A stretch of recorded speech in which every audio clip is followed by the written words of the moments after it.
প্রিয় দর্শক, স্বাগত জানাচ্ছি বরেন্দ্র সংবাদে। আপনাদের সাথে আছি আমি বিথি ঘোষ। শুরুতে জানিয়ে দিচ্ছি সংবাদ শিরোনাম। সৎ ভাইকে কুপিয়ে হত্যার 27 দিন পর আসামি গ্রেফতার। রাজশাহীতে যুবলীগ কর্মী সহ গ্রেফতার 6।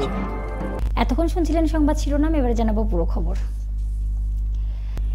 রাজশাহীতে সৎ ভাইকে কুপিয়ে হত্যার 27 দিন পর অভিযুক্ত ব্যক্তি কামাল হোসেনকে গ্রেফতার করেছে র্যাব। তিনি জেলার বাঘা উপজেলার আরিফপুর গ্রামের বাসিন্দা। সোমবার দিবাগত মধ্যরাতে জেলার গোদাগাড়ী উপজেলার পলাশবাড়ি গ্রাম থেকে তাকে গ্রেফতার করে র্যাব 5 রাজশাহীর একটি দল। মঙ্গলবার সকালে র্যাবের এক সংবাদ বিজ্ঞপ্তিতে এ তথ্য জানানো হয়েছে। র্যাব জানায়, নিহত সাদেক আলী আসামি কামালের সৎ ভাই। নিহত সাদেক পেশায় একজন ছাগল ব্যবসায়ী ছিলেন। পারিবারিক নানা বিষয়ে তাদের মধ্যে দীর্ঘদিন ধরে টানাপোড়েন চলছিল। গত 13 মে বিকেলে সাদেক তিনি ব্যবসার কাজে বাঘা উপজেলার চণ্ডীপুর বাজারের উদ্দেশ্যে বাড়ি থেকে বের হন। এরপর বাড়িতে ফিরতে দেরি হলে সাদেক তার স্ত্রীকে ফোনে জানান তিনি কামালের বাড়িতে আছেন। পরে 14 মে দুপুরে বাঘার বাজুবাঘা ইউনিয়নের একটি আমবাগান থেকে সাদেক আলীর মরদেহ উদ্ধার করা হয়। আগের দিন রাত 10:30 থেকে পৌনে 12টার মধ্যে কোনো এক সময় পারিবারিক বিরোধের জেরে কামাল পূর্ব পরিকল্পিতভাবে সাদেককে ধারালো হাসুয়া দিয়ে কুপিয়ে গুরুতর জখম করে হত্যা করেন এবং তার মরদেহ আমবাগানে ফেলে রেখে পালিয়ে যান।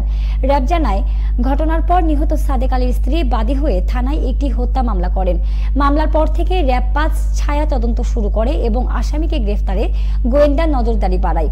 27 দিন পর সোমবার দিবাগত রাতে জেলার গোদাগাড়ী থেকে তাকে গ্রেফতার করা হয়। গ্রেফতারের পর আসামি কামালকে বাঘা থানায় সোপর্দ করা হয়েছে বলেও জানিয়েছে র্যাব।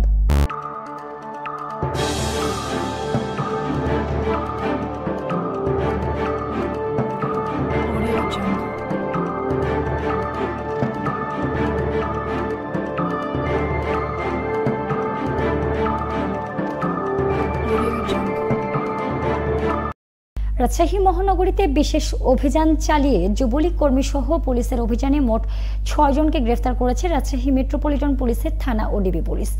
গত 24 ঘন্টায় মহানগরীর বিভিন্ন স্থানে বিশেষ অভিযান চালিয়ে বৈষম্য বিরোধী ছাত্র আন্দোলনে হামলা, বিস্ফোরণ ঘটানো, সন্ত্রাসী কর্মকাণ্ড এবং অন্যান্য অপরাধের অভিযোগে 1 জন গ্রেফতার হয়েছে।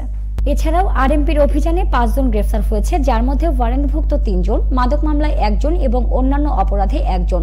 বিশেষ অভিযানে গ্রেফতারকৃত যুবলীগ কর্মী মিঠু সাহা রাজশাহী মহানগরীর বোয়ালিয়া মডেল থানার সাহেববাজার কাপড়পট্টি এলাকার স্বপন সাহার ছেলে। গ্রেফতারকৃত আসামিদের বিরুদ্ধে আইনগত ব্যবস্থা গ্রহণ করা হয়েছে। এ ছিল বরেন্দ্র সংবাদে, সাথে থাকার জন্য ধন্যবাদ।